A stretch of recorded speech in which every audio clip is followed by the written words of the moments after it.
de la prise de conscience que vous devez faire faire aux enfants.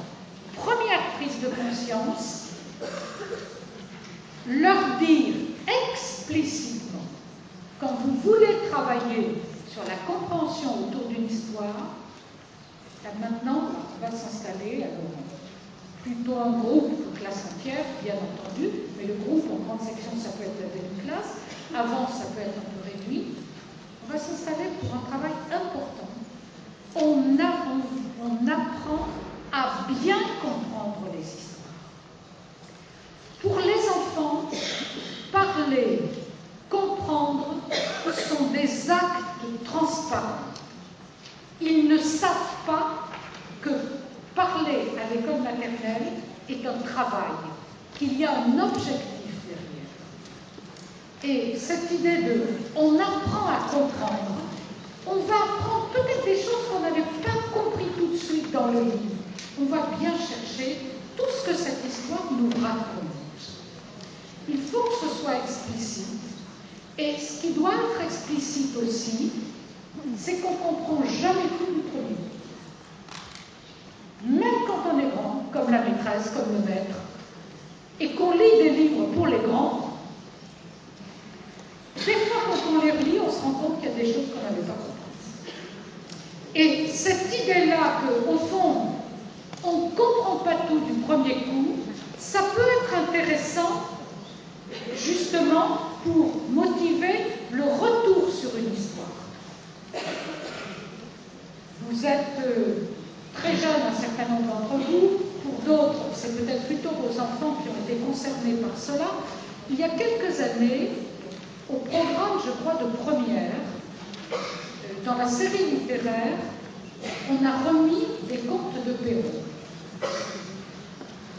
Et l'expérience de beaucoup de professeurs au lycée, ça a été l'exaspération initiale de leurs élèves. Disons, on se fiche de qui?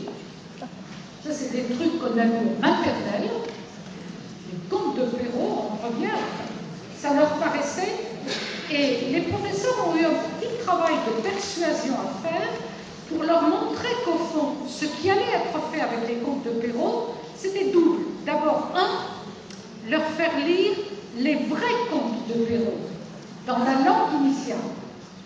Ce qu'on fait rarement, et je ne vous conseille pas de le faire en maternelle, parce que c'est totalement quand même incompréhensible.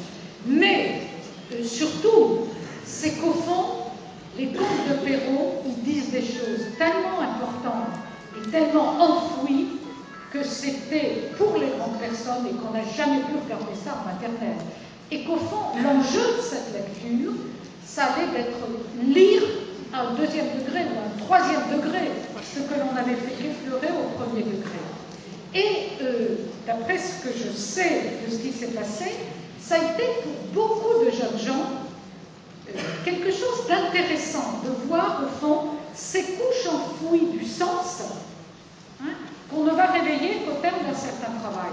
Alors évidemment, je vous dis cela non pas pour vous engager à faire des exégèses de textes qu'ils ne pourraient pas comprendre, mais pour ne pas hésiter sur certains livres à arrêter le travail à un moment alors que vous voyez bien qu'il n'est pas complètement fini, pour y revenir à un autre moment et pour mettre en scène cette idée qu'on n'avait pas tout compris la première fois.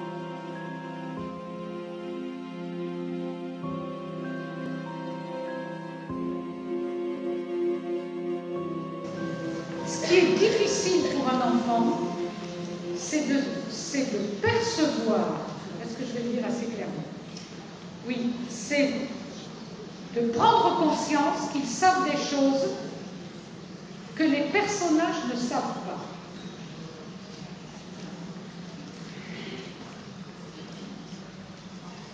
Eux, on leur raconte l'histoire. Ils savent, par exemple, telle chose sur tel personnage, qui va rencontrer un autre personnage. L'autre personnage, il ignore ce qu'a vécu ce premier personnage. Mais vous, vous le savez parce que vous êtes dans l'histoire. C'est très compliqué, ça, à se représenter. Ce personnage, tout d'un coup, que rencontre tel autre, est-ce qu'il connaissait, par exemple, la petite fille avant? Est-ce qu'il sait ce qui s'est passé avant? Alors, il y a des fois où on peut être sûr que non, il y a d'autres fois où on peut être sûr que oui, il y a d'autres fois où on peut dire qu'on ne sait pas, parce que l'histoire, elle ne permet pas de savoir. En grande section, c'est des éléments qui peuvent être très intéressants à discuter, parce que certains enfants ont un point de vue en s'appuyant sur certains indices. Certains autres ont d'autres points de vue en s'appuyant sur d'autres indices. Et ça renvoie au texte. C'est tout ce travail-là qui affine d'une certaine façon la compréhension. Et c'est par ce travail-là qu'on fait aussi une découverte de vocabulaire sur cet univers des émotions, des impressions.